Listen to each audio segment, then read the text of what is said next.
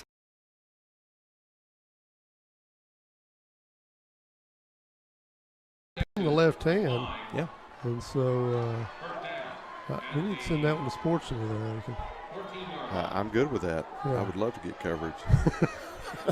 How many football highlights can they have this weekend? It's you in the Spring League.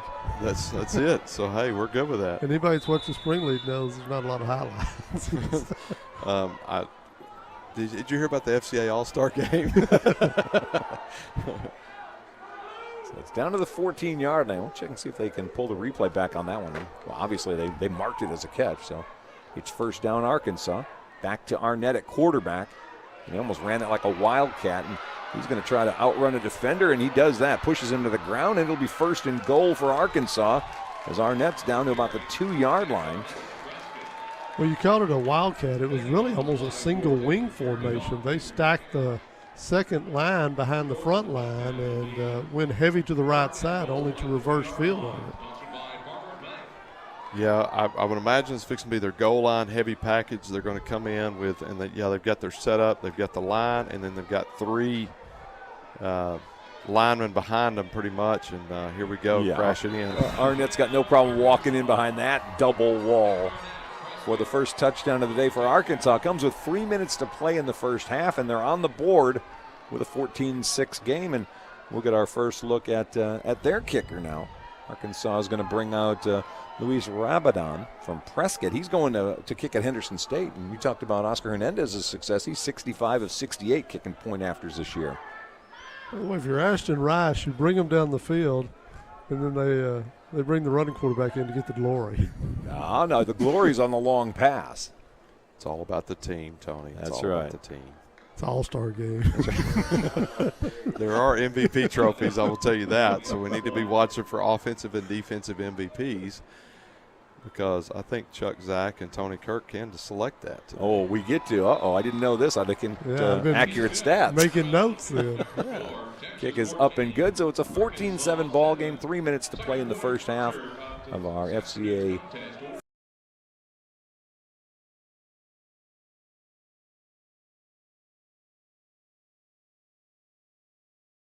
Already planning for next year. We've already been taking notes, asking coaches what some changes that we would make, and so we're definitely already in the planning stages for next year, even while you do it this year. You know, you mentioned that. We've talked over the years with Alan Brown about the bowl game they brought here, and every year it's, well, can we do this different? How can we make this better? You're constantly tweaking because you see things after the fact going, oh, yeah, I wish we'd have done that instead. Yep, we're adding cheerleading next year, so we'll have. Yeah.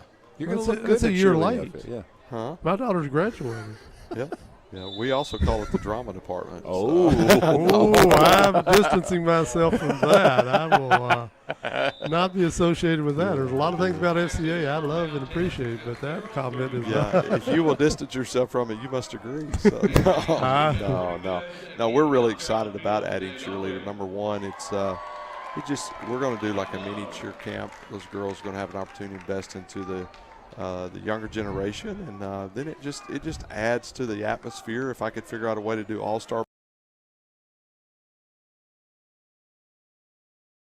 appreciate the band on Friday nights. Sure, it's part of the whole environment there, the color and pageantry. That's right. Yeah, well, the Texas side now, having given up a touchdown, goes back out there for maybe the last possession for them this half. Landon Lyles, by the way, a powerlifting and on the shooting team, one of the linemen here for Linden Kildare. First down handoff, and that's good for about 6, maybe 7 yards. Landon Lyles, when you shake his hand, you hope you get it back. That kid is strong, and he could play at the next level. He just doesn't want to. Yeah. Going to go to school, and I think he's going to welding school or something like that. I'm not for sure. It was Kennedy with the first down run. That pass intended for Colbert, incomplete, and so we'll have third down coming up in about 4. That's good. Mac doing an excellent job of it on this near side corner. Yeah. Both head coaches have been great. I would tell you, Coach Richardson had bought into this immediately when I shared the vision with him. I want to give props to Coach Toon, Coach Hawk, and Coach Stanford. They did all the laundry this week for these guys, and we just really appreciate that. Miller back to pass, had some pressure on him. That's completed and first down as Trey Roberts will allow Texas to hang on to the football. Miller backpedaling to make that throw, but chains move. Texas keeps the ball, and there's 2:27 to play in the first half. Yeah, the defensive end on the far side came unchallenged at him, and Naylor did a good job of buying time, and as you said, delivered the pass perfectly, really backpedaling. Matthew Pouncil out there from Camden Fairview. There's first down handoff, and it's going to be up the middle, and boy, hard running that time from Trayvon Kennedy from Dangerfield. He gets the ball into Arkansas territory down to the 44-yard line, gain of about 7, second down and 3 as we approach 2 minutes left in the first half. I'll say this, that kid right there, first of the week, why you practice, he didn't look that strong, but I tell you what, he's a gamer. He's come alive in the game. It's a second down. Naylor with a handoff again. They're going to go inside to Kevon Thompson from New Boston. Yard maybe, so it's third down, yard and a half to go. A lot of folks getting touches for the Texas side. A lot of backs in and out. Coach Stanford used to doing that. You got a stable of backs over here anyway.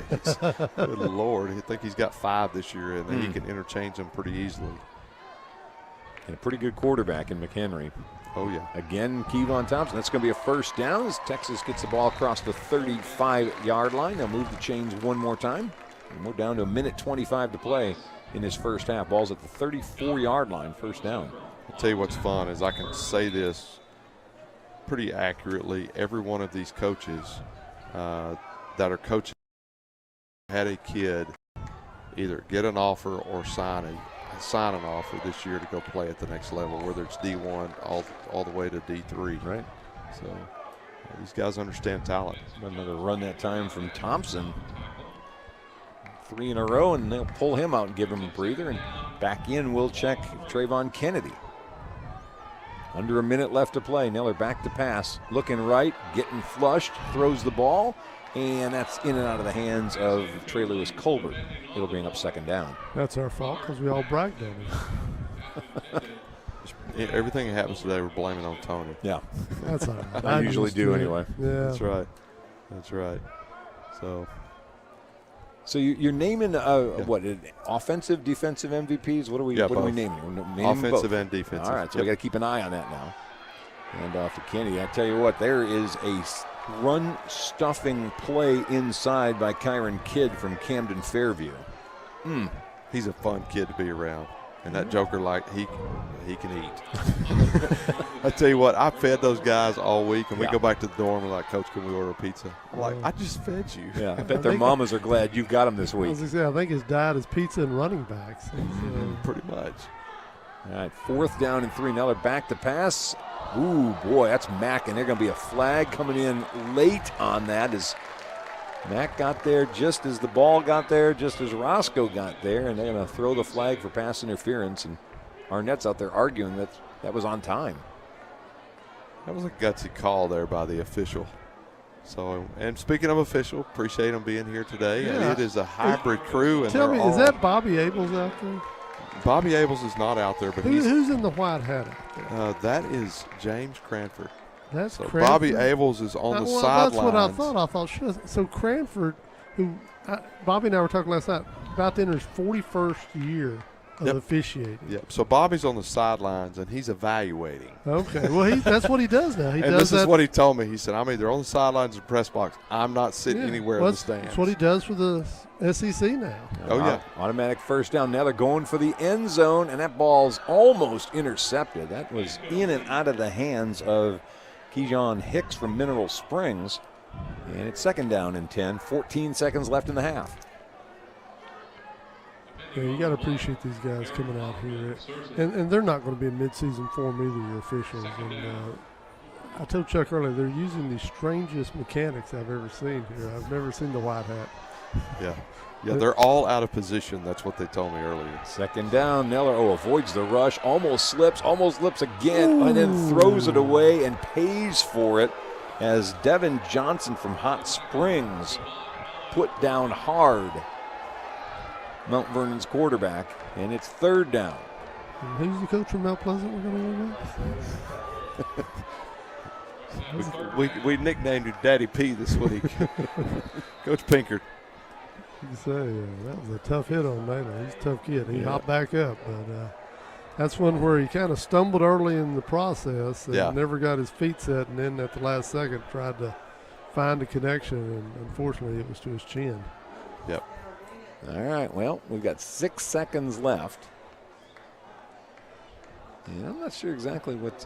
Now, if you're the Texas High coach coaching the All-Star game, and they're not going to rush the kicker, are they? No. Then I think You said only if it's a game-winning field goal, right? So Yes, if we get correct. if we get to the end of this and it's a 1-point game, you can try to rush them now. Yep. We're trying to avoid overtime. all right. So Yeah. So Arkansas is going to take a timeout with 6.8 seconds, 14-7 Texas leading. they get Hernandez ready to go here, because I think if you're Coach Stanford, you got to let him take a shot at this. Well, they ran Naylor back out there. Well, he's the holder. Ah. All right, I'm looking around. Where's 11? That's our thing. He We was gotta- out there. He's he out put there. his tee down, so Oh, I'm thinking okay. he's going to try a field goal. All right. So we're going to Give be. Zach a hard time. We're You gonna give me a hard time. We're going to be all putting this down at about the 29. So we're looking at a 39-yard field goal here, which is well within Oscar Hernandez's range. I tell you, nobody questions Chuck Zach. Why would you? When you're the dean of Why would you? sportscasters in Texarkana, Well, you corrected him. Why do I need to jump on him while he's down? See? I mean, Exactly. Hey, I did appreciate you guys being there last night. I know we didn't get to live stream, didn't have that opportunity, but I appreciate you guys coming out last night. Hope you enjoyed yourselves. Yeah, had a lot of fun. I mean, He was a who's I'll who. be honest. After the girls' game, I went to watch the Mavericks lose. I saw I brought bad karma up Well, on the Mavericks. you shouldn't have. You should have I stayed should have Yeah. stayed. You're right. because you missed a good Texas. The boys' game was good too. By the way, Hernandez has gone back and got his tee and gone to the sideline. Mm-hmm. He has exited the building. Mm-hmm. The building. He's just. I think Coach Stanford's decided to take a shot downfield. Yeah. All that build-up, and there you go. Yeah. Yep. See, Chuck Zach was eventually right. I'm tuned in with Jerry Stanford like a clock twice a day. Oh man, So Naylor's going to take a shot at the end zone, I think, here. we're on not in midseason form either. 3rd and 10, and this is going to Hampton. Catches it, and ball's knocked out of his hands, out of bounds. 1.5 left on the clock. Yeah. That was a strange sequence there. Now we're going to run out. Oscar Hernandez. Makes sense to me. They got him a little closer. That's what they did Yeah. right there. They got about a yard closer. And they got the left hash ready for him here. Yep. Well, I'm going to have to go to the sideline, guys. All right. So We Have appreciate you spending time with we us. need somebody at halftime. Our speaker for pregame chapel, Stephen Mackey, that did Fields of Faith 2 years ago, is here. Bring him up. Well, He's pretty right good. here behind us and right here. I know who you're pointing at there. Let's Well, you Chuck- make that. There's Chuck Hernandez's does it. kick, and he misses it wide to the right. Yep. All right. So 1.5 seconds. So Coach Mackey can share a little bit about what he does. 2 words on 700 different campuses here in the state of Texas and a part of the Texas High Coach School. Mackey, Yeah, Stephen Mackey. Texas High School Football or Coaches Association has brought him in. So He's got a good-looking shirt on, so it's an SMU grad. I like Mustangs of any kind, so. Well, then I won't tell you that it's the John J. Mustangs Well, I'll from just- San Antonio, Texas. San Antonio John Jay, I'm That's well it. familiar with. Yes, sir. Yeah, but well, Coach Mackey, thanks for joining us. We enter halftime with the Texas side up 14-7. Mr. Aiken had duties to go take care of, so he leaves us in good hands with who was his. He said you were the speaker to all these young folks here last night or the night before. Last night and this morning. Oh, so he got 2 days work out. We got 2 days work out of it. Had the opportunity to encourage the basketball all-stars, and then game with football players and coaches this morning before the game. Had a nice Chick-fil-A lunch and got to share with them a little bit about the hope of Jesus and to share about the importance of character and becoming successful beyond the game and not letting one last football game be the last time that they take the zero talent skills that coaches have taught them over the years and put them into practice. Now, how do you and Aiken know each other? Through FCA, I'm assuming? You know, that was how we got connected. I was sitting in South Georgia. I had just finished speaking and get a phone call from a number that I didn't recognize, and I took a shot. It's a 50-50 chance. Maybe they're going to get you, and maybe it's somebody. So Eric Aiken or spam. You never know, or you could confuse the two. You really could. And so answered the call, and we talked, and he said, hey, we've had you recommended by several folks to come and speak. We're getting ready for Fields of Faith. This was in 2019, and shared the vision of what he was doing. It was very clear early on that he operated at a little bit higher level, just with his planning and preparation. And so we did a little bit of talking, worked things out, and came and spoke at the Fields of Faith in 2019 and did a little tour of campuses here in the area, some school assemblies, and encouraging students, and had a phenomenal night. And that was really the beginning of our relationship, and we've been working together ever since. So as he has events, then we put them together, obviously, here. And then tomorrow we'll head out west of Hot Springs for Arkansas State FCA camp, middle school at the front of the week, high school at the back. And so we're gearing up.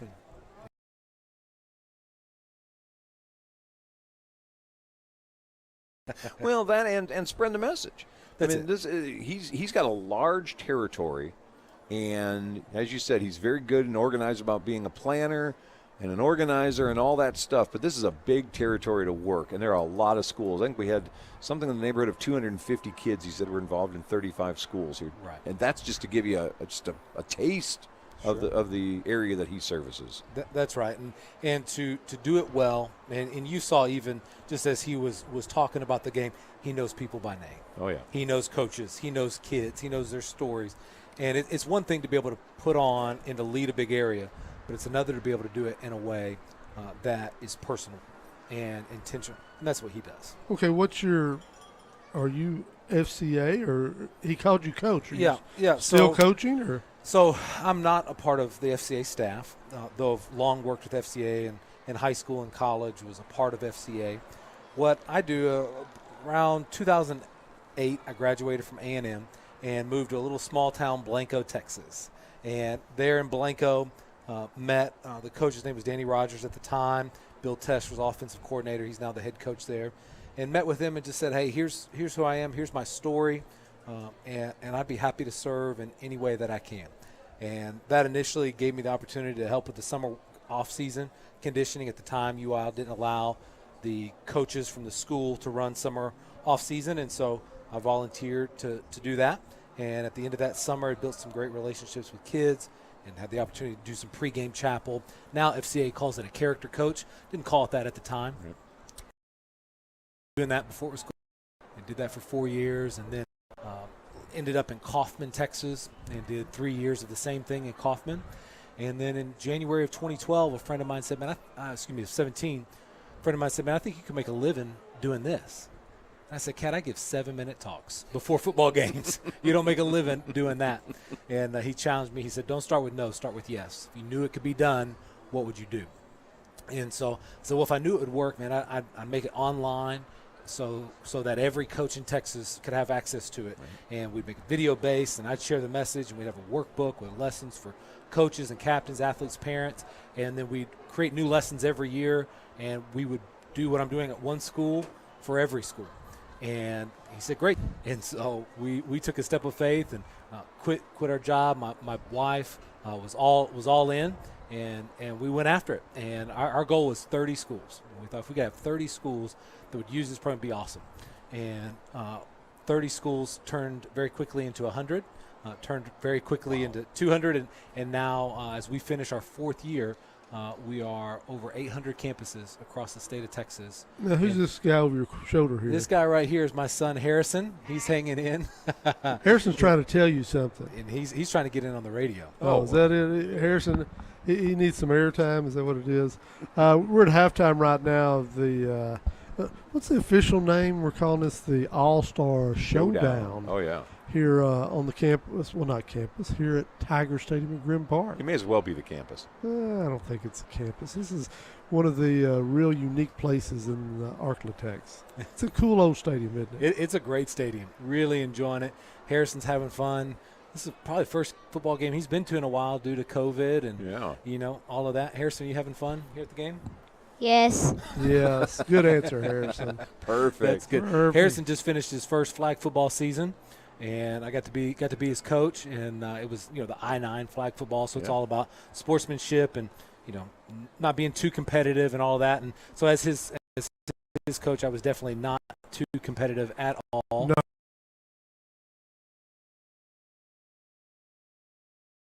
All these days.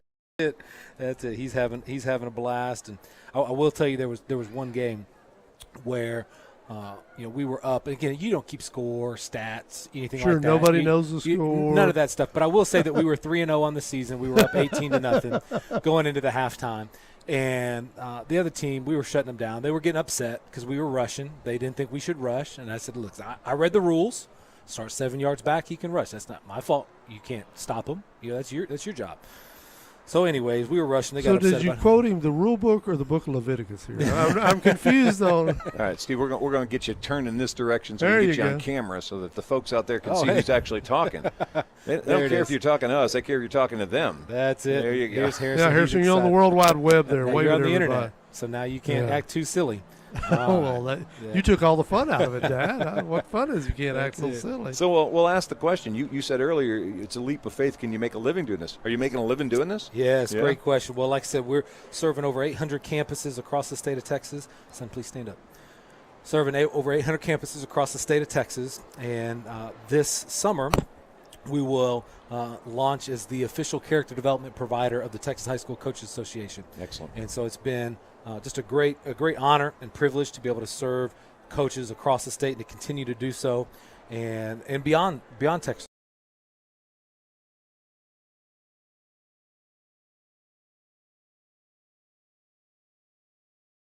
We've got over 200 campuses across the state that'll be launching with our PE character development curriculum called Game Day with Coach Mackey, and we're fired up about that.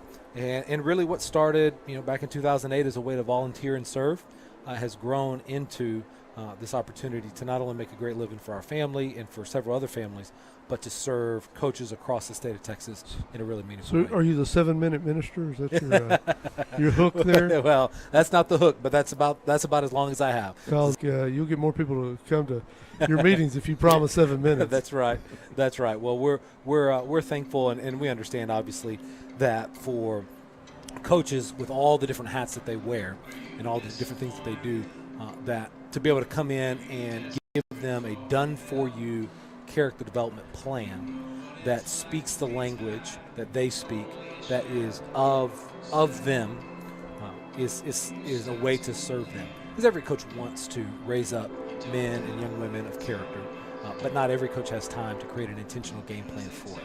And so by creating that for them, what happens is that I'm able to be essentially a virtual part of their staff.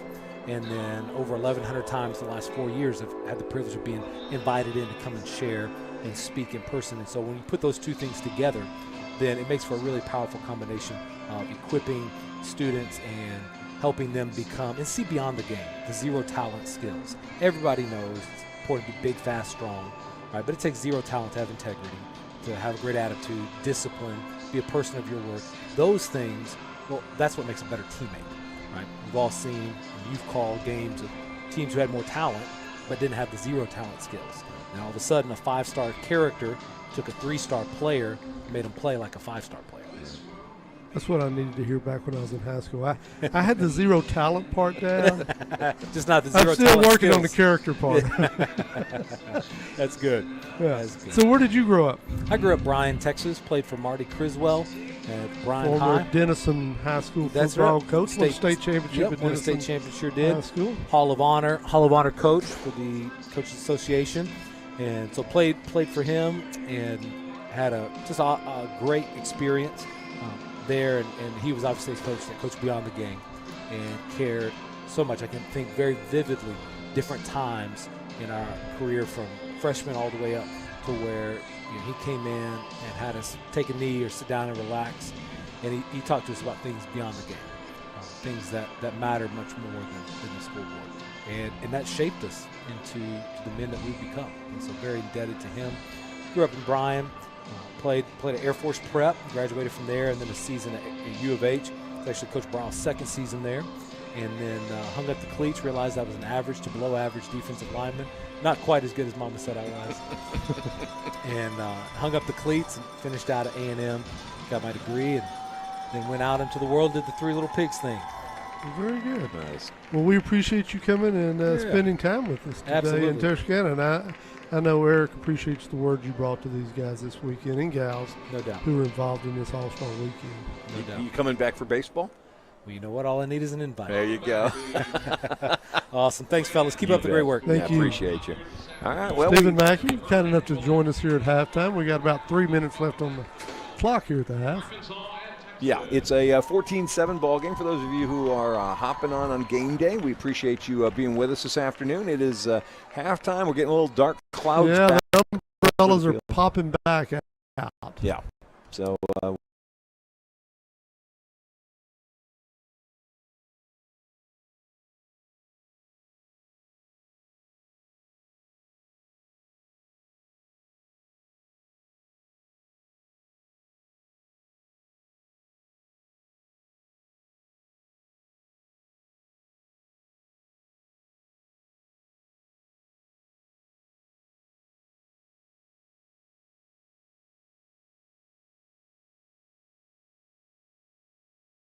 stats on this, so it's hard to tell who did what.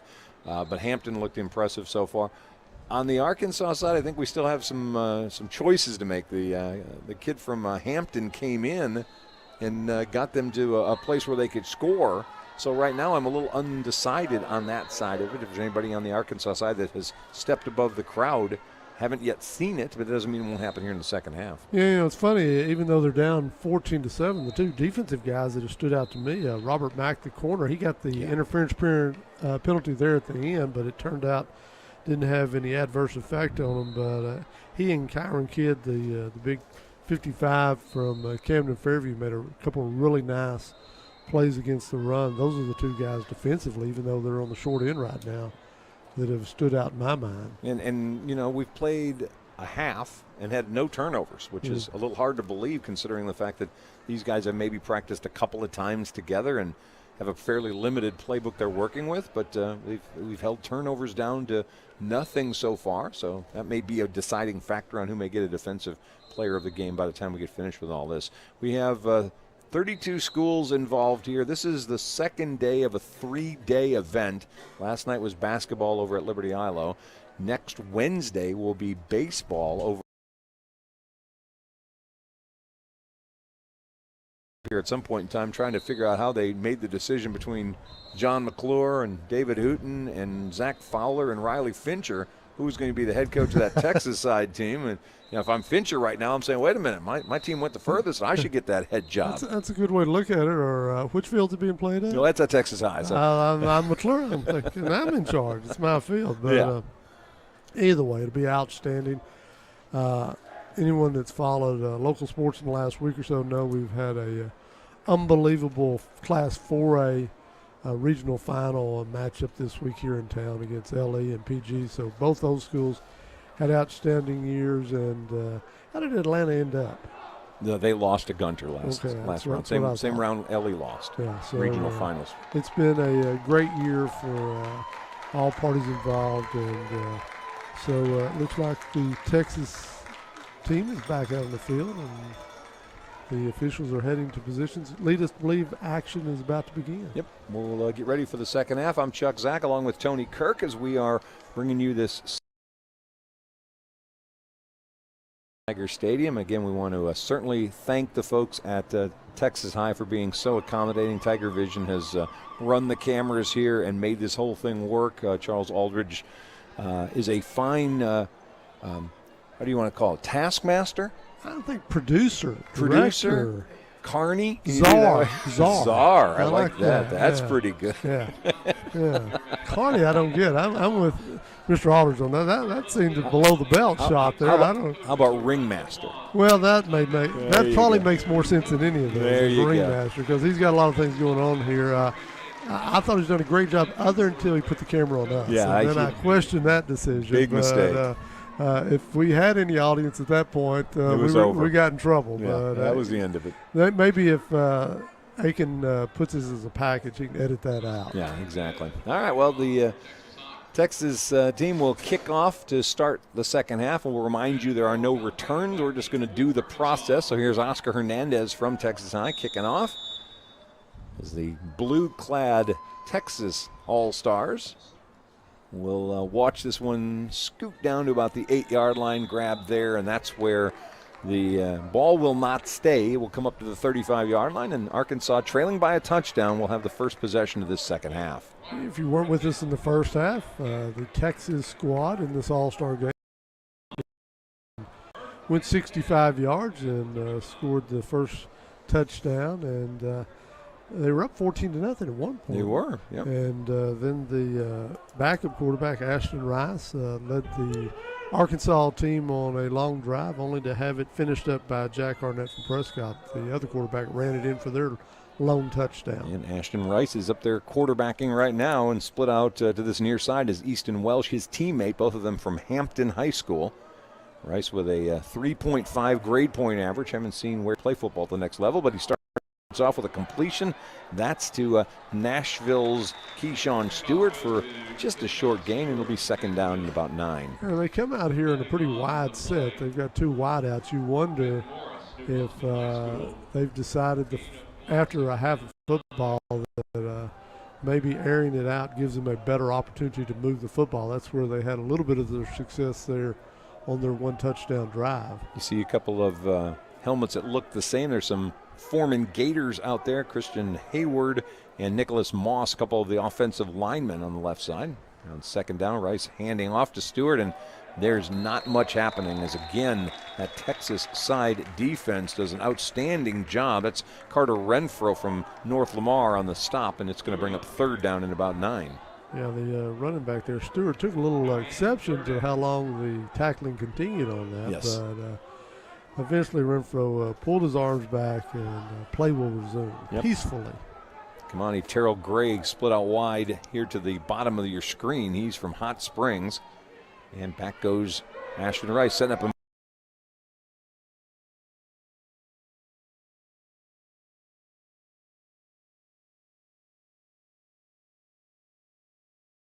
nickname Puff, by the way. Puff. I don't know where they got that, but he is Puff. And Puff snuffed Daddy. out that play, and it's Looks like they've got a little pass rushing defense in there right now. They're going to punt this or go for it? Kadrian Johnson thinks they're punting. He's back at the 30-yard line, the back from Paul Pewitt. Since there's no rushing, they may just be taking a shorter snap. Yeah. And that is Rico Sano from Spring Hill. Gets a good kick right where Jonathan was standing. And so just like that, we flip it. Actually, no, that was Rabadon who was punting. It was Sano earlier in the game, but Rabadon was punting at that time. So either way, Texas side will take it over at the 25-yard line with a 14-7 lead. 8:42 to play in the third. They're just 10-minute quarters here for our all-star game here today. So not the normal 12-minute quarters. Let's see. Looks like similar cast from what we saw in the first half. Oh, yeah. Same Hampton's guys. back at running back, and Naylor, the only quarterback we believe that will take snaps today, unless something occurs to cause an emergency situation. All right, well, Brock Naylor is the quarterback. Split out to the far side of the screen is, well, not going to matter. We're going to hand off to Hampton up the middle instead of Braxton Jimerson, who I was going to mention on the far side. It's Hampton from Liberty Ilo. Kalen Hampton with no gain on that play. In fact, it'll probably be a short loss, and it's second down and long. I'm trying to think, did Hampton have a brother that played at LA as well? I don't know. I don't think so. That's a Chop Buchanan question. Yep. That is exactly a Chop Buchanan question. On this near side, Trey Roberts split out wide. Caden Miller's on the slot. And between them is Roscoe from New Boston. There's Naylor in some trouble. Throws on the run and can't come up with that as Caden Miller. He's coming all the way across the field. And now we'll have third down in about 11. Naylor, who's been running for his life a little bit today, even though it's just a four-man rush. They've had some success going against the Texas offensive line, at least with their pass rush. Cameron Weekly from Pleasant Grove. I did not realize we had a Hawk player in there. I'm trying to figure out 74 on my program, and there he is. Yeah. There's a catch out to the 40-yard line, and that's Rasco who's taking a beating. He'll have the first down, though, up at the 40 as he gets gang tackled there and driven backward. And Jacoby Williams from Ashdown in on the tackle. Yeah, Cameron is not wearing a Hawk hat, so I don't know if that's Cameron or not. Maybe another Pewitt player. On your program, it I says. know, but on my other program it doesn't have him listed. No, so I know. that may be an Eric Aiken question. Either way, it's first down for Texas up at the 39-yard line. And Naylor's going to hand off again. We're going to the ground here early as Johnson trying to get around the corner. And driven out of bounds at about the 47-yard line. Up there to escort him out of bounds. Tywan Thompson, a 5'7" corner from Prescott. Johnson's one of a number of backs who's had good touches today for the Texas side as the Sun tries to break back through once again. So it'll be second down. We'll give it about a 2nd and 2. Naylor back to pass, looking middle of the field, going deep. He's got a man deep, and that is on the money, hauled in. And how about a touchdown for Texas High's Trey Roberts? We had talked about Mack, and he beat Mack that time, and it's 20-7, Texas on top. I'm not sure what happened to Mack that time. He got caught up in something and lost touch with the receiver, and so Naylor, who looked like he didn't see him right away, the receiver was wide open. It looked like it took a moment for him to find him, but when he did, he put it on the money and made it a relatively easy run to the end zone. So the 47-yard touchdown pass from Brock Naylor, his second touchdown pass of the day. Here's the point after try. Oscar Hernandez kicks that one up and good. It's 21-7 Texas with 7:19 to play in the third quarter. Big impressive first drive there for the Texas side. Trey Roberts picking up a touchdown. So we've got one from Caden Miller and one from Trey Roberts. Texas High receivers have been on the receiving end of Brock Naylor, who I was talking to Eric earlier this week, and he said Naylor had said if I had receivers like this. Well, I was wondering to myself if Yeah. he had a pair of Class 5A receivers like that down in Mount Vernon, he could have really made some hay.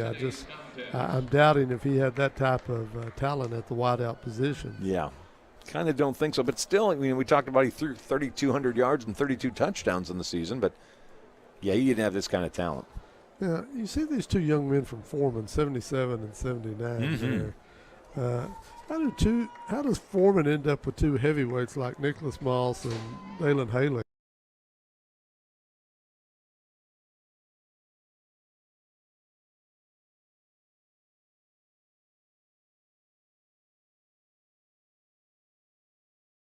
I think we're being generous. As Hernandez's kick comes down around the 12-yard line, come out to the 35. By generous, do you mean maybe not the full? These are Maybe we're being generous to the fact that they may weigh more than that. these are big young fellas. Yes.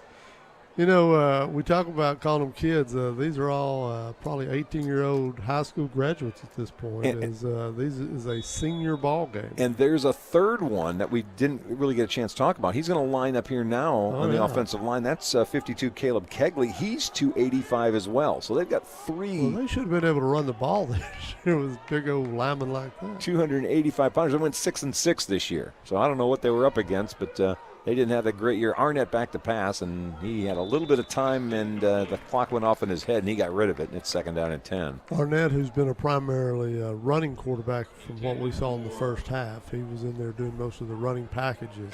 I'll tell you what, I like that jumbo package they put in down at the goal line. I'm surprised they haven't gone back to that a little bit here. Yeah, it's probably been their most efficient thing they've done. Well, Arnett back at quarterback, and it's 2nd down and 10.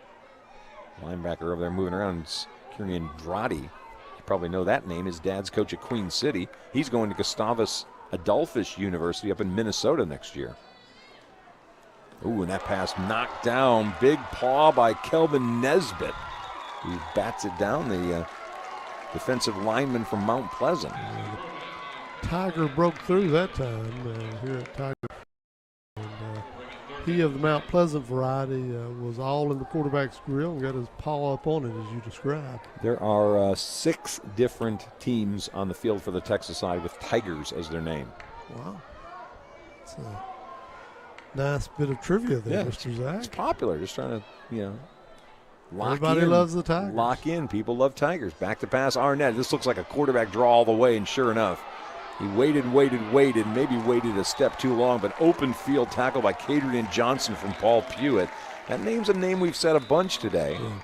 And he holds that to just a 2-yard gain, and now it's 4th down for Arkansas. Yeah, he's been on both sides of the football contributing. I think we had a blitz that time. Can't blitz. I know, but 7 came that time, and I think there's some discussion. Yeah. I don't see a penalty or what, but I think there's a complaint on the far side about, hey, they sent an extra man in there. That's Colby Kelly, if it's number 7, first team East Texas inside linebacker from Paul Pewitt. Yeah, that's one of those you may have to give a bench warning. Well, in defense of the officials, you are not used to calling ball games where you're looking for that. Right. And so I think the Arkansas coaches are upset about it, and they're lodging their complaint. Yeah. And when I saw it, I thought that looked a lot like a blitz, but I don't think justice out of the lobbying. No, and the official, if you watch and behind the defensive line, he's talking to the 2 linebackers. Yeah. He's talking to Kelly, but also Tanner Mines, his teammate. Yeah. Both of them are Paul Pewitt guys. Yeah. And so he's kind of having this conversation with them about you can't rush. Yeah, well, after a 3 and out, I don't think the Arkansas folks are pleased with that dialogue. But I think they wanted a flag. I think some of that conversation, though, is that was a quarterback draw. He wasn't back passing. He was back a step and then taking off running. But they still came across the line. Right. But in his act of running, I think is their argument, and probably what the officials are saying to the Arkansas coaches. Yeah. All right, well, the punt will go down to the 29-yard line. It was not the prettiest punt of the day, but it's effective nonetheless as Louis Rabadan from Prescott kicks it down there. So with a 14-point lead and 5:32 to play in the 3rd quarter, Texas will get the football back again, and that means we'll get another chance to watch Brock Naylor from Mount Vernon going to town. We talk about the fact that he is heading to Texas A&M Commerce to play next year. Spent a couple of years with Coach Art Briles in Mount Vernon, and he has been impressive so far. He hasn't lit the place on fire, but of course you're playing with receivers, savvy in Mr. Naylor. He looks like he's a guy who has studied under one of the real quarterback gurus in this part of the country at any level, and so yeah, it's impressive to see what he's done so far.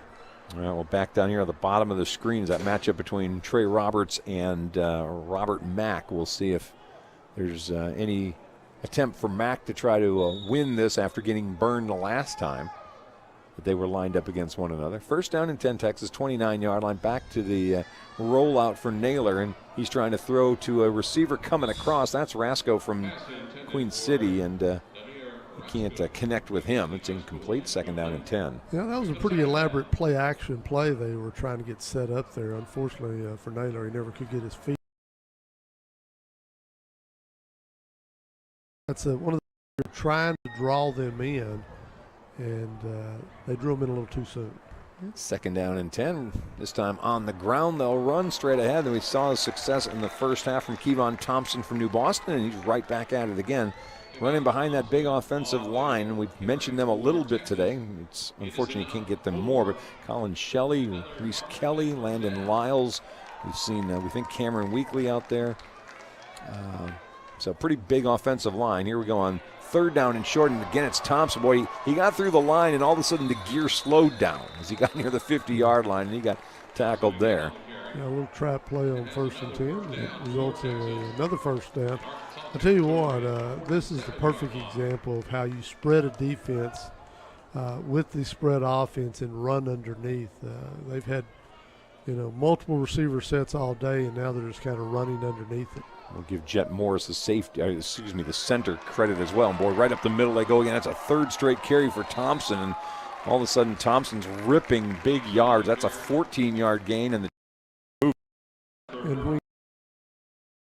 do a lot. You have to run a pretty base defense. It's tough when they spread you out like this and then start just pounding you in between the tackles. Yep. And we mentioned the size of those big guys. As Shelley goes 6'3" and about 240. Kelly from Paul Pewitt, 6'3", 265. There's no telling what Weekly weighs. He's probably a little over 300. I still don't think that's going to Jet Morris is 300 as well. First down. Nice catch out there by Caden Miller. Miller's off to the races, the 10. He's got one guy to beats him, and there's touchdown number 3 for quarterback Brock Naylor. And I don't know what happened down here. Rasco got away with a big hold out here on the safety, and now he's come up injured, and that's something you don't want to see in an all-star game. So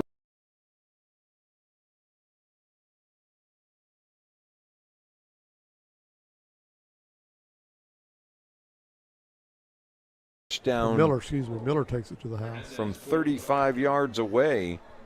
Comes with 4:25 left to play, so a second touchdown there for Caden Miller.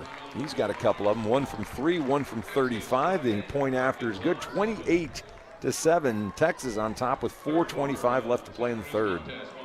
Tell you what, we talked about how much they spread out the Arkansas defense that time and ran underneath it between the tackles. About the time they get them pinching back in to stop that, they go out with one of those little bubble screens, and it just breaks wide open. And a lot of that's you get your safeties cheating up to stop the run. And they got caught in, and they just took off.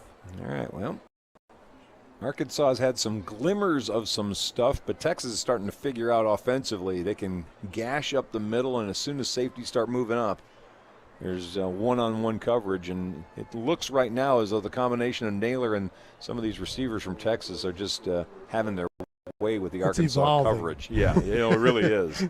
You kind of see he's getting a little more in sync with these guys that have played at a little higher level, and he's enjoying it. Well, you pound up the middle 3-4 carries in a row, and then all of a sudden you go wide and let a guy like Caden Miller take off. Miller, a 4-sport star, baseball, track, powerlifting, football, and was the first team all-district tight end this year. And he's doing that at a 5A level. Yep. There's Hernandez's kick, which will sail down inside the 5-yard line. It'll come out to the 35, and that's where Arkansas is going to take over again. We're getting a little sun popping through the clouds.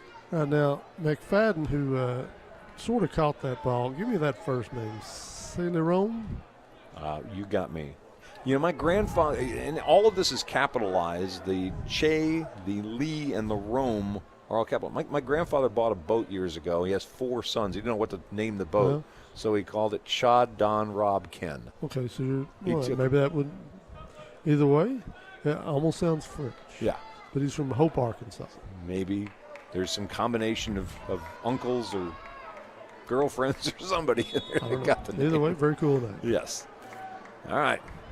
We go back to it now. It's Jack Arnett from Prescott back in there at quarterback on first down, and it's going to be an attempt to try to run wide and not happening. No way for the tailback over there from Nashville, Stewart, to hold the block long enough for Arnett to get the corner, and they'll hold that to a short gain only because Arnett kind of powered his way for a couple. But it'll bring up second down and about 7, and over there again is Colby Kelly, that linebacker from Paul Pewitt. Yeah, who we believe got away with maybe a little blitz earlier. They gained 4 on that play. Second down and 6 coming up as we're under 4 minutes left to play here in the third quarter. Coming at you live from Texas High's Tiger Stadium at Grimm Park, and we'll change quarterbacks again. Ashton Rice back in there on second down and 6. Wide side of the field has nobody there. They'll hand off to Stewart up the middle, and he'll pick his way to just shy of the first down. Gains about 4 on that play, almost 5. Tackle made by Texas linebacker Trey Adams from Atlanta.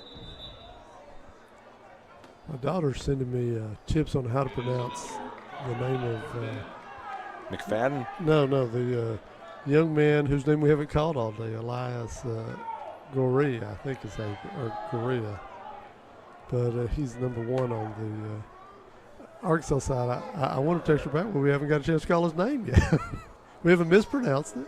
All right, well, back to pass is right. He's got a flag down trying to hit his teammate over there. That's Easton Welsh, but there's a flag down on the near side of the That's field. typically where your offsides is called. And that's the call. So free play that time for the Arkansas side.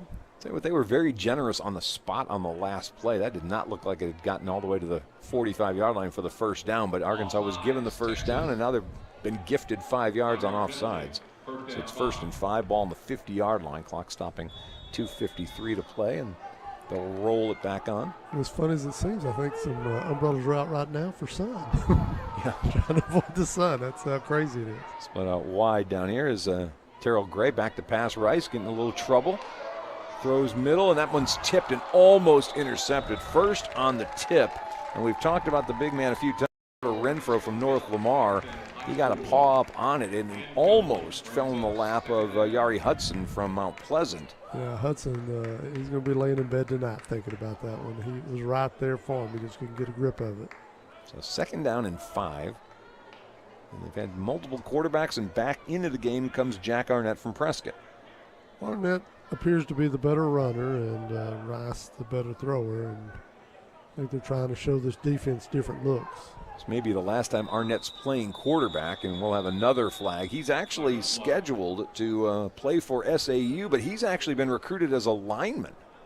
I don't doubt it. He's broad-shouldered, and I'm surprised they hadn't taken advantage more of him running the football as we get a timeout here. So we'll have another chance at second down and 5 when the timeouts ended. 28-7, Texas with the lead. They scored 1 in the first quarter. That was on a to Kalen Hampton 7-yard run with 6:20 to play in the first quarter. And then in the second, Caden Miller with a 3-yard touchdown catch. That was the only Texas touchdown in quarter number 2.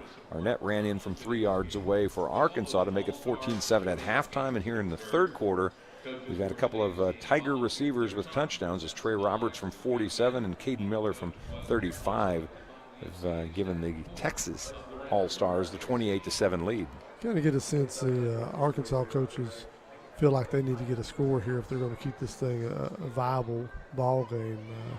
If they turn this thing back over to Texas at this point, it could be problematic and the blowout could be on. You know, this is not a thing where you get to select anybody you want to play. These kids had to apply to play, and I think. Well, they actually went to the coaches, didn't Yeah. they? And asked the coaches to nominate. Yeah, Stewart, boy, I think stopped in a hurry again, and again on the tackle, Kelvin Nesbitt from from Mount Pleasant, but also out there was Christian Surratt from Texas High. That's a loss of a couple, so now we got 3rd and 7 coming up. Well, most of these kids are going on to play some college football. We remind everybody, some of the bigger names in the area, they've already enrolled and have been at their big universities since January. People like Clayton Smith and Landon Jackson, Stephen Burris, those guys. Marcus Bruce. Marcus Burris. All right, 3rd down and 7. Arnett with Stewart back there with him. Back to pass he goes in this pattern, and there's nowhere to go. Arnett's going to load up and try to throw deep. He's got a man back there, and it is brought in and caught at the 15-yard line by Easton Welsh from Hampton, his second long catch of the day. And there's a flag down way back at the 33-yard line. Yeah, I don't know if they roughed the passer, but Jerry Stanford's saying it's on them, so it may be a hold in the backfield. But it's unfortunate because Easton Welch made his second impressive grasp of the day. He had the one-handed catch earlier. That time, he had a whole lot of traffic closing in on him as he held his water and caught the ball. Here's the replay. We'll see what maybe we can pick up what was going on there. Ground level replay. It may have been a shot to the head there. They may have, but Jerry Stanford's trying to make the argument it was on the other team, but the officials don't seem to be in agreement. They continue to walk towards the end zone for the Arkansas side. It may have been offsetting. Maybe dead ball foul after the play. Yeah, it was offsetting. That's what it was. And they've had a couple of different episodes of a little bit of chippiness, but it actually has been pretty clean. But somebody had been pushed late or whatever, and so as a result, they'll pick up the flag. They'll offset the penalties. The play will stand, and it'll be first down at the 15-yard line for the Arkansas All-Stars. Well, big opportunity here for the Arkansas team to get back and tighten this thing up here in the second half. A couple of big catches, you're right, for Easton Welsh. Arnett going to hand off to Stewart, trying to sweep left, gets a little gap, 10-yard line, still going to the 3-yard line where he's finally brought down, and it'll be first down and goal for Arkansas. It's on Kennedy from Dangerfield on the tackle. It was a nice burst that time by Stewart, the running back. Stewart patient on that carry. He's a guy with big numbers. He had 3,100 yards in 3 years at Nashville, 47 touchdowns, average about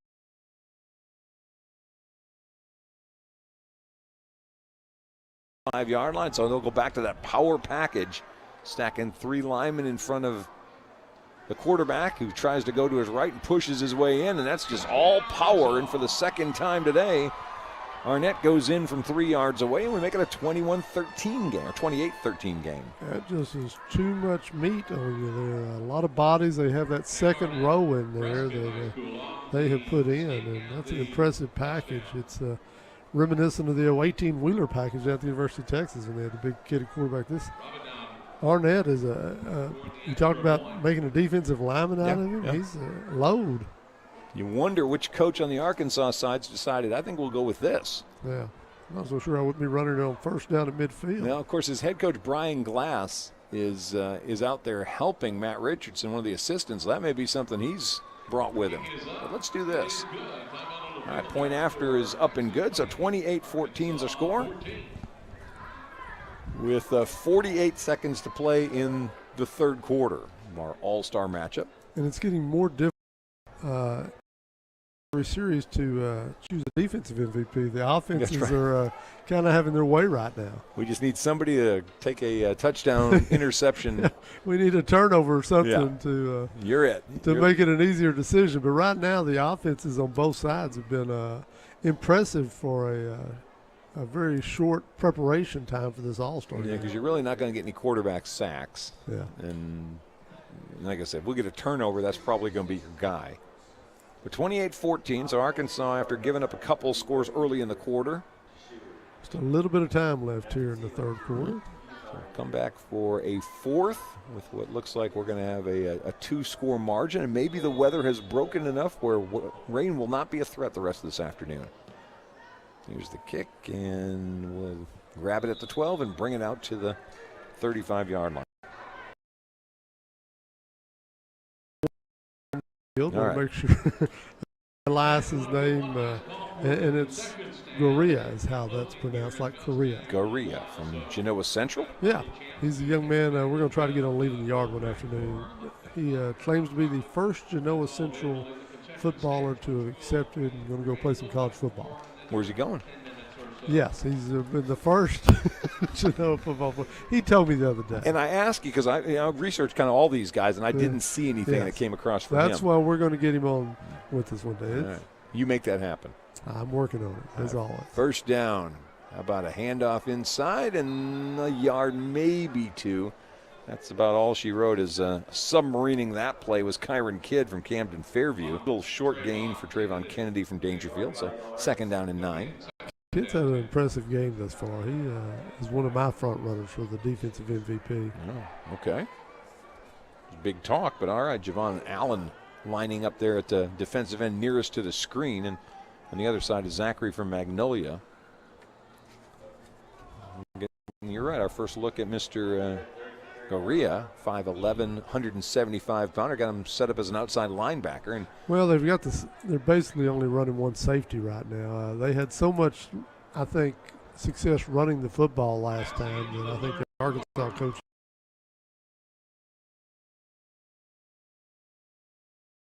At the end of the third quarter run out, so we'll flip sides of the field, and we will get ready for the fourth quarter, the final quarter of our first annual All-Star Showdown for the Fellowship of Christian Athletes. And again, we remind you, we had a couple of basketball games last night. We'll have a baseball game next Wednesday, not this coming Wednesday, but a week from Wednesday, 10 days from now. And there'll be a baseball and softball game, both over at Texas High's Tiger Field. So you got one more day of activities to attend if you want to come out and see some of these graduated seniors playing on their sport one last time before they head off to college. It's really cool if you're a high school senior to get an opportunity to game in your area before you really do. We've got a lot of these young men and women going all over the country to continue their college careers or to have their college careers. And we would be remiss if we didn't at least recognize the FCA sponsors for this: Farmers Bank and Trust, First Baptist Church, KLC Security, Express Employment or Chevrolet, First Baptist Church in Magnolia, and Church on the Rock. All were big parts of making this thing happen today. And of course, the folks at Texas High have been so accommodating to allow us to hop up in their booth and call this football game and present it to you guys on game day. So there's a bunch of people involved to make all this happen. All right, 2nd down and 9 as we start the fourth quarter. Ball at the 36-yard line. We've seen the same guy back there because there really isn't any choice. Brock Neller is the quarterback from Mount Vernon. Low snap. He's going to keep the ball, and he'll be dropped for a loss back at about the 33-yard line as 4 Arkansas linemen all get there together. And there's your guy, Galria, who got in there on the tackle as well. I think he can.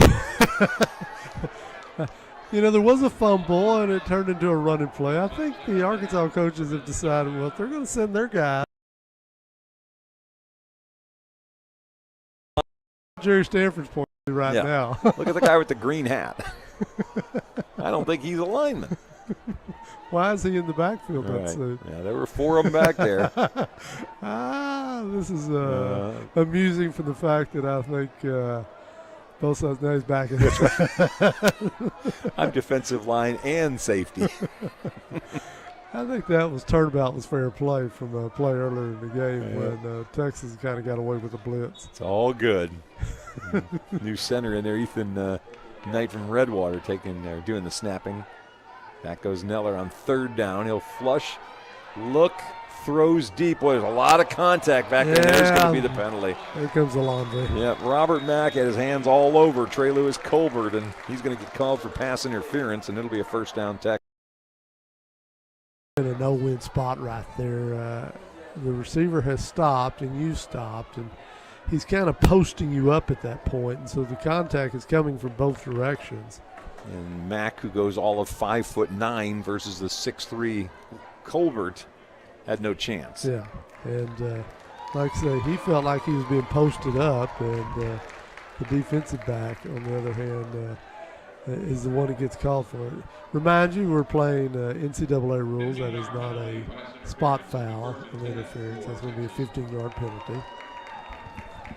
So they're going to walk this thing up to a little bit more than 15. There you go, about the 47-yard line. I say we're playing NCAA rules. I didn't ask Eric earlier. We're playing National Federated High School rules. The Arkansas kids are used to playing National Federated. We may be playing a hybrid of both with this all-star mentality. Gustavo Romo checking in. Of course, he plays at Spring Hill for the Bears, our 8-man football. So he's down here Cool. at the bottom of your screen. Well, with he the may end up anywhere on the field. number 88, 5'9", 190-pound defensive lineman. And we'll do another handoff, and this is going to be not much as Kennedy gets swallowed up by the defense of Arkansas for no gain, and we'll bring up 2nd down and 10. Yeah, I mean, kudos to the Arkansas defense. They were getting gashed the last offensive series Texas had on those runs between the tackles. They have seemed to have made a couple of adjustments now and are maintaining that. You kind of figure Coach Stanford and his staff will go back to the air if that's going to be the case. Romo was out there for one play, and he's back to the sideline as Pouncil comes back in.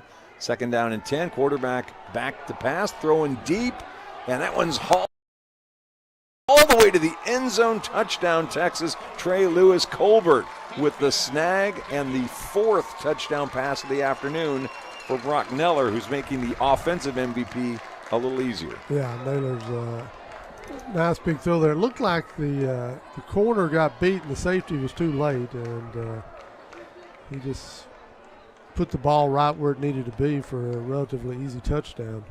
You kind of sense that they had sold out to stop the run that time, and Coach Stanford and company would go back to the air. That's a 53-yard connection. Point after for Hernandez is good. And it's 35-14. They answer the Arkansas touchdown at the end of the 3rd quarter with a 53-yard connection between Brock Naylor and Trey Lewis Colbert. So far we have 4 touchdown passes from Brock Naylor, 3, 47, 35, and 53 yards out. Yeah, that may make the offensive MVP a lot easier for us with those type of numbers. And, it's one of those deals in an all-star game. Typically, quarterbacks don't play the whole game. You've got multiple quarterbacks, and so rarely do you get to see a quarterback in an all-star game get to take the bulk of the snaps. And so a little advantage to the young man from Mount Vernon and as far as being the MVP of this particular game. All right. Oscar Hernandez will come out and kick off, and all that will put the ball eventually at the 35-yard line for Arkansas, now trailing by 3 scores. They got down 14-0. They've gotten it down to 1 score 1 time, and that was about all she wrote. Every one they score, Texas gets 2.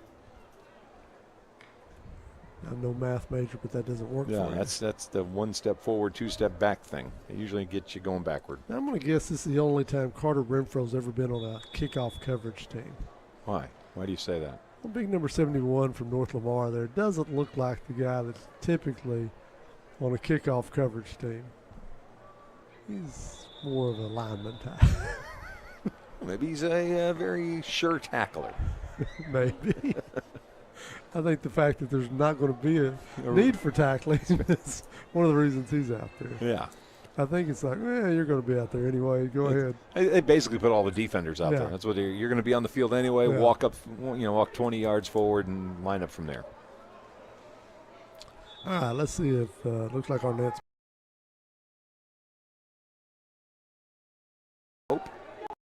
The field. 1st down and 10. With 8:34 left to go. Back to pass Arnett. He's looking home run ball. Got a man deep. Puts it just off the fingertips of Kamani Terrell Gray from Hot Springs. And on the coverage that time for Texas, Ramaj Vaughn from DCAB. We have Mr. Mackey in here at halftime talking to us about character. Give young Mr. Gray there a little heads up. That ball had gone well beyond out by the fence there. We don't have ball boys in this game. He went and got that and brought it back. That's a little character right there you appreciate. All right, 2nd down. Down here at receiver, Jakeem Warren from Magnolia. We're going to go the other direction as Stewart from Nashville picks up about a yard, and that is all. And the tackle made that line. They're flipping linebackers around. I think that's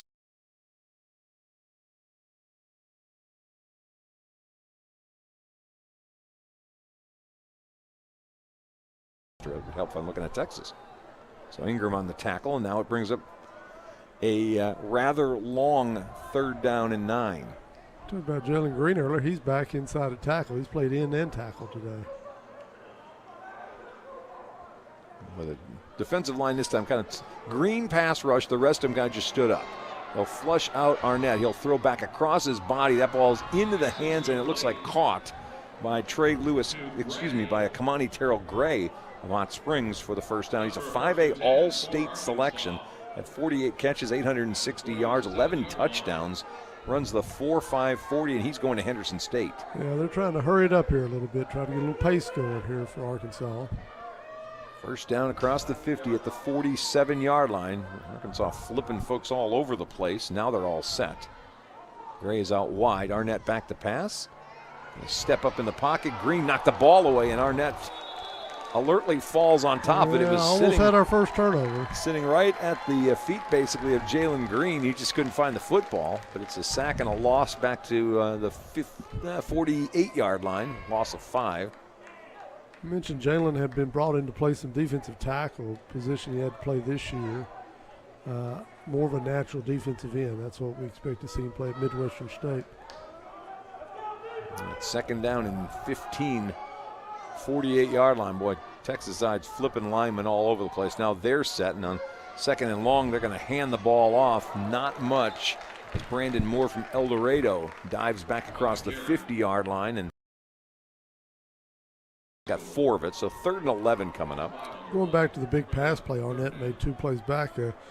He did such a good job running to his left and throwing back that even the coaches on the Texas side were high-fiving him on the sideline. They were impressed. And when you're up 35-14, yeah, you can do that. Yeah.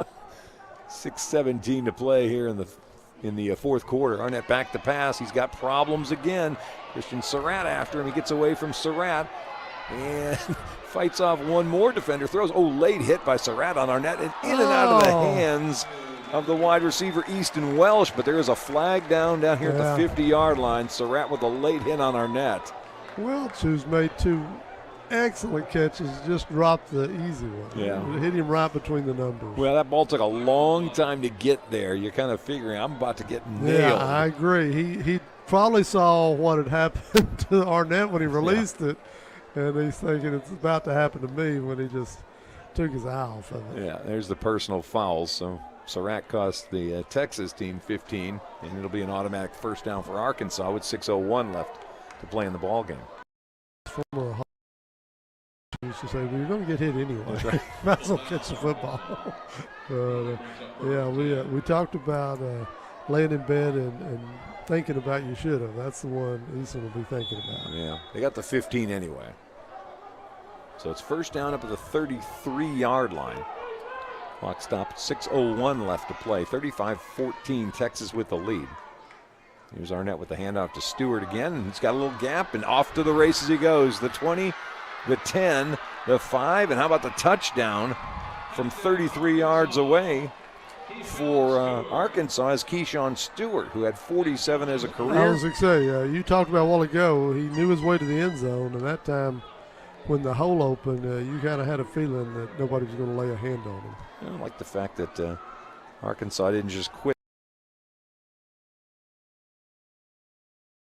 this series because he's almost looks like he's playing Sandlot out there. He's just kind of taking off and making things happen, and he's kind of stretched that Texas defense out. So point after try coming from Luis Rabadon from Prescott. Keep this thing at 14. As a kicker here, this is kind of the dream. They're not rushing me. I can really take my time. I'm not in a hurry. If I miss it, though, all the pressure in the world, though, because you've got nobody rushing you. It's like a driver with people watching you.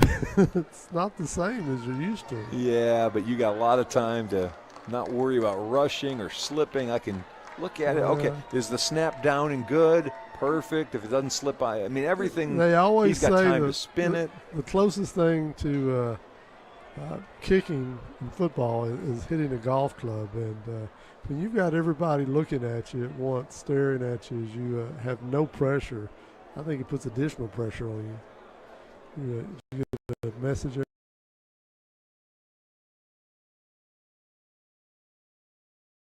Oh, no. I'm not taking not on those. Chuck Zax's watch. I'm not taking any of those. We're going to mispronounce them, trust me. If you stumbled onto us, we are the FCA All-Star Game here in Texarkana, Texas.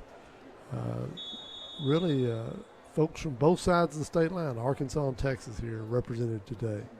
And of course, we're playing at Texas High. You see Texas Tigers all over your screen, a big T in the middle of the field. We're at the home of the Texas High Tigers, past year's district champion and By-district champion. By-district champion, that's right. Had a very successful season, and you've seen some of their talent on the field, particularly at the receiver and defensive line positions today. You see one of the reasons why Jerry Stanford and his ball club were so successful, but they'll have a little noticed. Derek Brown. More offers than either of us. But more got in our whole importantly, life. he was down at Austin this week trying on a Right. tire, and Saw that. it really looked good on him. Yeah. He might as well just go ahead and Keep it on? Yeah. keep it on. Sure. Make a lot of sense to me. All right. Texas with the football again. They go back to the ground. Kevon Thompson from New Boston getting the first down carry, but this time the Arkansas defense a little stiffer than the last time and hold him to a minimal gain, and it brings up second down and 9. Well, you think at this point Coach Stanford would like to run some clock. He'd like to lean on this offensive line a little bit and let his backs do some of the work. At this point, he's sitting on a 2-touchdown lead and probably just wants to avoid having a turnover. Second down, 9. Oh, and there's the ball on the ground, just as you say it. Naylor scoops the ball up, and he's going to fight for plus yardage, although there's a flag down. I think we're going to have a hold on one of the receivers over here. It may be a receiver or a lineman. Trey Lewis Colbert is over in that area, and so is a big lineman, Reese Kelly from Paul Pewitt. So a flag's down at the 40-yard line. Yeah, that play went awry a couple of times for the Texas side as they had a problem on the exchange, and then on the end of it they get the hold. You mentioned the fact they didn't want a turnover and almost got one. So Arkansas will take the holding penalty. They'll push this thing back 10 yards, and Texas is going to have second down in a bunch.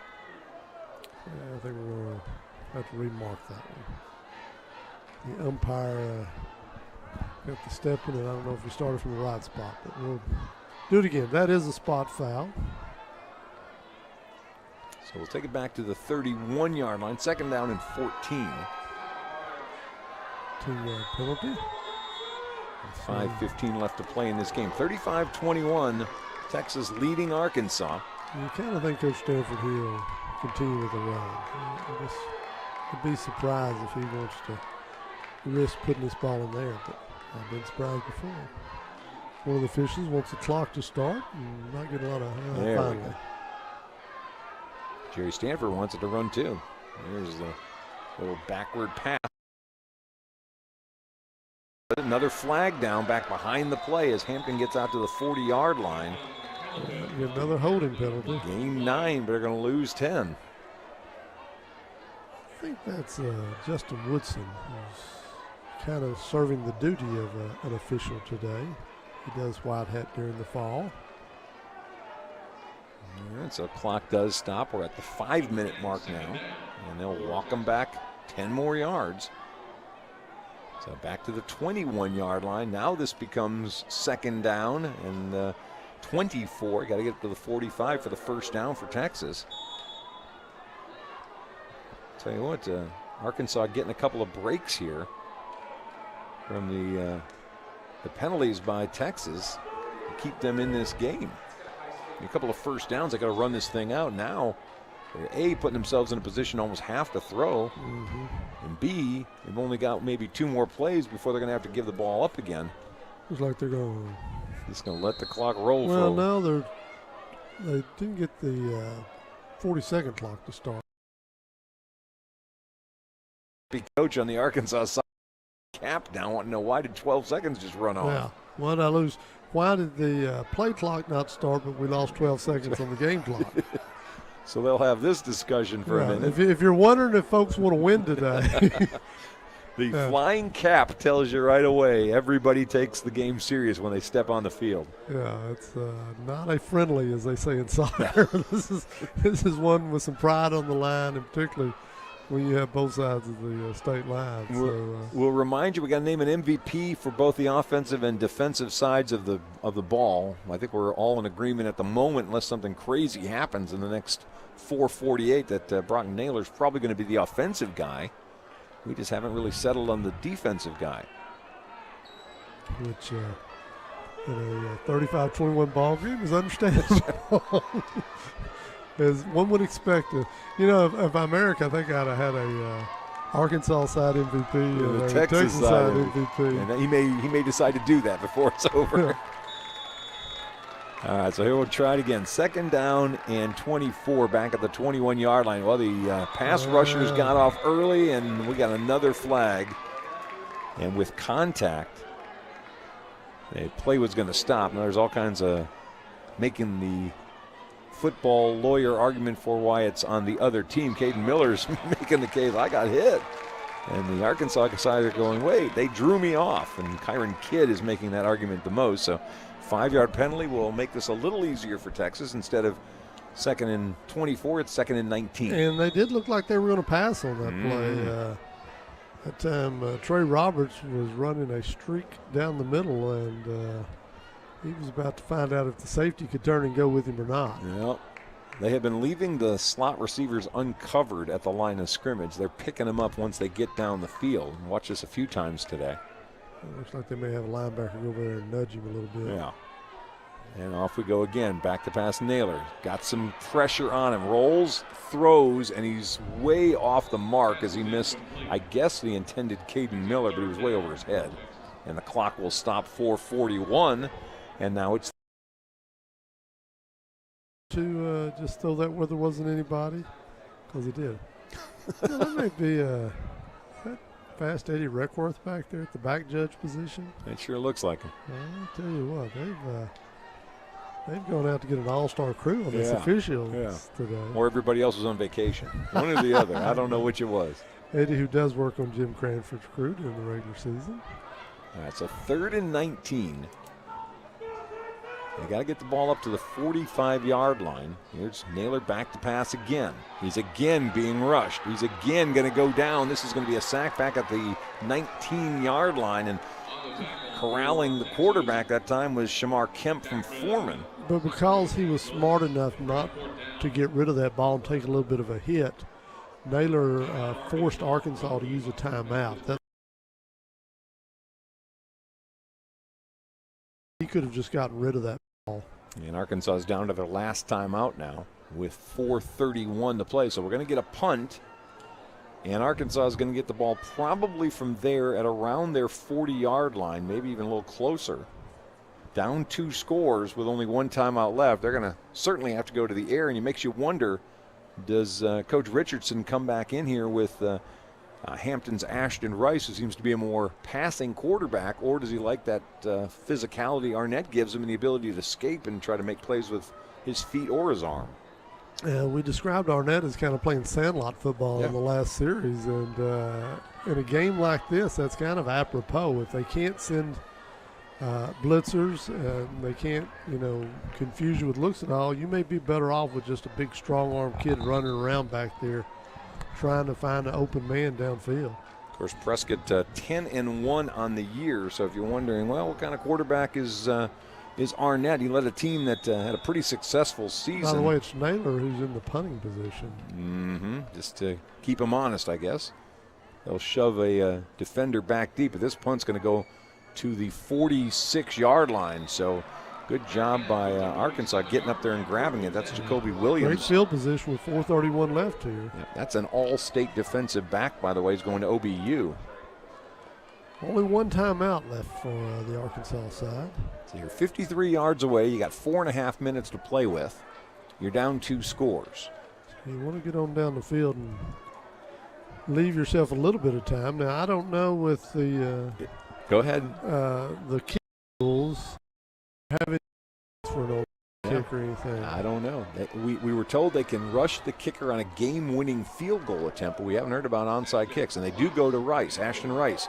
He's back there. He's got a man open. He'll throw it toward the spot. Caught on the run. This is going to be McFadden, who's going all the way to the end zone. And just like that, questions answered. 53-yard touchdown pass.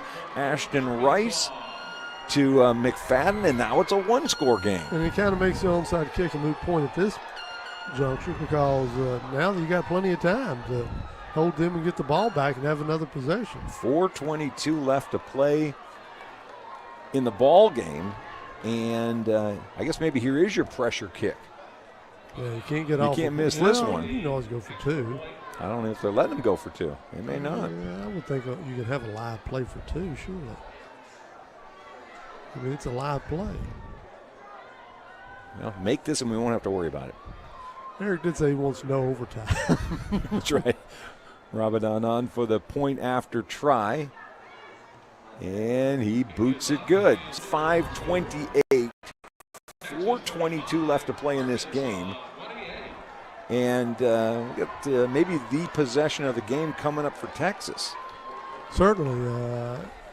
Jerry Stanford, as I predicted, he got a little conservative. I'm not saying he made a wrong decision. I would have as well, but the two 15-yard penalties really caused problems for trying to run this clock out and forced him into a passing situation and a dead ball pass. And then I thought it was a great use of a timeout by the Arkansas staff after Naylor basically decided not to get rid of the football on third down, and in an effort to keep the clock running, they used a timeout, and so now there's still 4:22 left in this thing. Arkansas scored their last two possessions and have scored 3 of the last 4. And we talked about 2 steps forward, 1 back. Well, they've made 2 big giant leaps forward, and they're within a score now. So they're having some discussion. I don't know if it's about the possibility of an onside kick or what it's about here. They certainly are having this talk. So there's some discussion here. Texas side must not think they're able to have an onside kick because they don't have hands people up. Well, there's no returning anything. So what is it? But I'm sure if Coach Stanford and his staff thought there was any possibility of an onside kick, they'd have hands people up there. And the ball falls off the tee. We make it all academic when the ball decides to do its own thing. Texas High, 11-win season. They have the most wins of anybody on this field except for one, Mount Vernon. And their quarterback's been the one that's thrown 4 touchdowns today. Mount Vernon went 12-3 under Art Briles this past year. Art, who has since retired and left the coaching ranks once again. And pretty good kick down inside the 10-yard line, so it'll come out to the 35 with 1 timeout left. Arkansas can stop the clock one more time. Texas probably needs a minimum of 2 first downs to knock this thing out. We're looking for a defensive MVP, and this is a chance for somebody to step up, make a play, and secure that. If you can make a play here in this series that gets Arkansas another opportunity at scoring, you'd make our job a lot easier.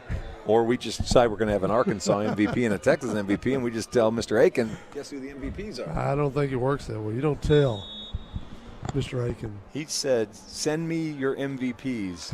That's all he said. Yeah. So we may have to go that direction. All right, well, here's the big series. 4:22 left to play. 35-28 score. Brock Naylor, a quarterback from Mount Vernon. Snap right in his gut. Hands it off to Hampton from Liberty Ilo, and he will rumble for.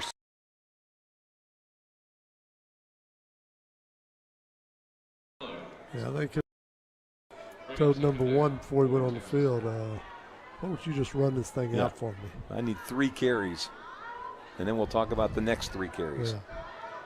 So gain of 5, 2nd down and 5, clock rolling. Yeah, they're milking it right. Well, they would, but they don't have the Play clock's not on. play clock is not running, so they're having to go by just the scoreboard clock, which is behind the offense.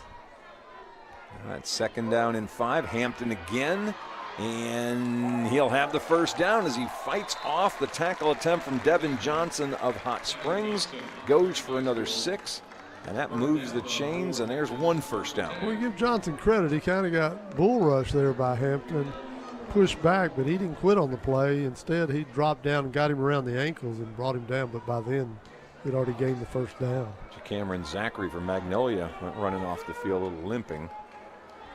So we'll get some new players out there for Arkansas. Damian Cripps from Camden Fairview checks in a middle linebacker spot. He's wearing number 48. Once again, Texas side trying to run a little clock off there in between plays. He will snap this one at about the 3-minute mark. Hand off to Hampton again.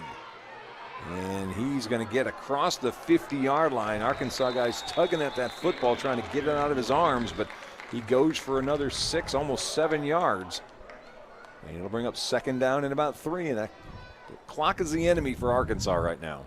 Tell you what, the clock in Hampton. Hampton's going to get a breather. He's going to come to the sideline. Which, if I was the Arkansas side, I'd help him over there if I needed to get him off the field. But Kevon Thompson's been pretty good too Sure. from New Boston. We saw him in 3 or 4 carries in a row earlier in this game where he just gashed the middle of the line, which is right now what Jerry Stanford's doing. He's giving this game to his offensive linemen, saying, I need you to give me a little room and give these backs a chance to get 10 yards.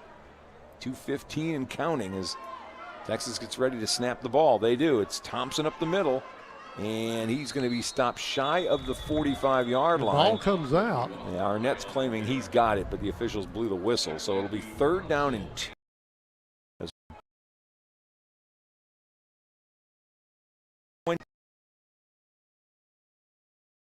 Stanford may just have 2 downs, and I think he's made the wise decision to get number 1 back on the field. Tell you what, who also came on the field? Christopher Haywood's out there, I believe. Looks like they're just going to direct snap this thing to a back. Or do they have Caden Miller back there in some type of wildcat package? Yep. I think they're going to go direct They're snap going, to Hampton. You got Hampton and Thompson both back there. It's right to Hampton. He had to kind of grab it from behind him, and he's very close to the 1st down. He got stood up right at the 1st down spot. Now the ball is out of his hands now. Yeah, The officials are the calling officials to have stop stopped the the clock. clock saying it's 1st down, and so the line judge here on the near side. Now the coaching staff from Arkansas believes that they've got a turnover. Yeah, Vincent Jones had the ball. Kid from Ashdown, And, who's also a shot put commit at SAU. You got a 1st down indicated by who's been the official today. Yeah, they're having a discussion now. This is going to be interesting because Yeah. either A, Well, Arkansas's got the ball, or B, it looks like it's short of the 1st down, and it's going to be 4th and in. Arkansas coaching staff is in no hurry to get back over there because he's going to be the one to get the worst of this. Well, here's your call of the game right now. If that's a 1st That's the down, 1st game's down. over, basically.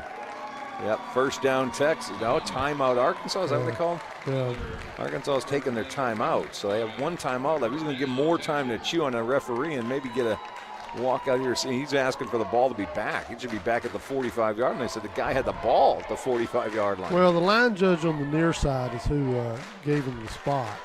And the line judge gave a favorable spot. And when he came up immediately, he started indicating timeout. He can see the line to gain marker on the far side. So he felt like he had spotted a 1st down. I don't know if our crew's got the ability to do the replay on where that last play ended. They may be pulling that back. Now, can't get it. Okay, that's all right. We're kind of speculating about where that ball was. The officials say it's at the 44-yard line. Matt Richardson says, no, it's at the 45-yard line. Maybe this is why game day gets so many hits, is because the coaches and kids go back after the game and watch the film over and over. Well, they moved the chains, so it's all academic at this point in time. We're going to take a knee probably twice, and that'll do the end of this. Yeah. And, in fact, Naylor's directing traffic. He wants his back Kennedy about 5 yards behind him just in case that ball gets loose. He's turned him into a safety on this play. So, should be a couple more snaps, and that'll do it. Coaches off the field. 1st down indicated for Arkansas. There's your 1st snap. Naylor puts a knee All right, down. who's going to be our MVPs? They're going to need Brock Naylor's a no-brainer. I really thought the Kyron Kid from Camden Fairview had a pretty good day on the defensive line. He's not out there right now. They spread the wealth on their offensive side so much, Arnett and Rice. Arnett's got 2 short touchdown runs. Yeah. Rice had the two big plays. Two of or the game. three big throws. Yeah, so I don't know. Neither one of those were game they've kind of changing. negated each other as far as MVPs.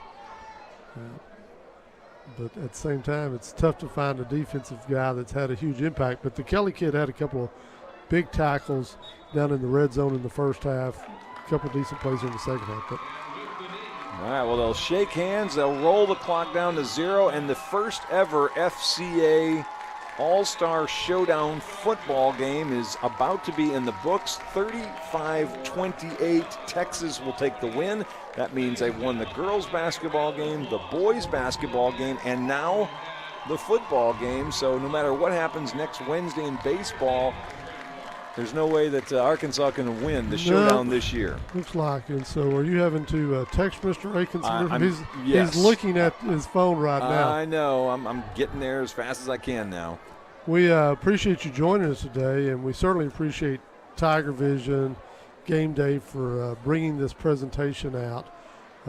Aiken may make his own decisions. He may have given up on us, but we appreciate that. Jack and I hadn't got to call a football game together in a couple of years, and we feel fortunate that Eric invited us, and we could make this small contribution to this first time, what we hope will be a multi-year run for the All-Star Showdown football game. All right. Well, I sent him our text, so we'll see if he gets that or not. He's carrying around that box of trophies. Yeah. He just needs to look down at his phone one last time, and we'll make sure the right people get the awards they're supposed to get. He may, we said he's in charge. Make his decision on who he wants to give it to. So he gave you a thumbs up, which is better than the digits we usually get. So, which is 2 deuces, something like that. But I don't know. It looks like he's going to gather them for a prayer and a final say. I don't know how long Mr. Aldridge wants to go with the presentation here. I don't know if we're doing a post game or. Looks like everybody's going to. They will, and this is what this has been all about this afternoon and last evening as well. It's about bringing all these guys together that FCA here in the area takes care of, has a relationship with, and Eric's going to have an address for the kids right now as he's talking to the guys from both sides. This is what he had envisioned a couple of years ago, trying to do something that would bring everybody together one last time before they left high school, and you can see coaches and players all applauding the message that he's sending them right now, because that's what he envisioned this whole thing being about. That a lot of guys who need a lot of help sometimes with character things is what FCA provides for them, and he's pulled off a really impressive couple of events in the last 2 days. I tell you what, he got shot down a year ago by COVID-19, but today no one was going to stop this. A little bit of rain this morning, but it turned out to be a rather pleasant first weekend in June, and so nothing but congratulations all the way around for the sponsors and everybody else who gave their time and effort this weekend. And again, for the folks here at Game Day and for Tony and I, we want to certainly again thank the folks at Texas High. Tiger Vision is the mechanism that pulled all this off. Their camera crew and their producers and their talent really helped to put this on the air for everybody, so we thank them as well for this. They're going to be doing this again with us next Wednesday, or a week from Wednesday, when we bring you softball and baseball again.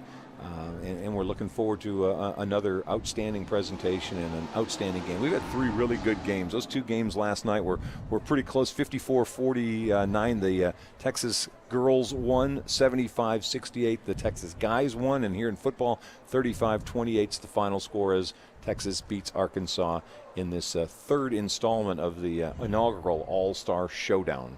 And that visual you've got right there of guys from both teams reaching out with each other and during this prayer is really the visual you want to take away from this entire afternoon. Yep. All right, well, I think we're about done on our end of this. I'm Chuck Zach. That's Tony Kirk. We've been bringing you the FCA Showdown here live from Texas High's Tiger Stadium at Grimm Park. We thank you so much for hopping on with us, and we'll sign off and say have a great rest of your weekend. So long, everybody.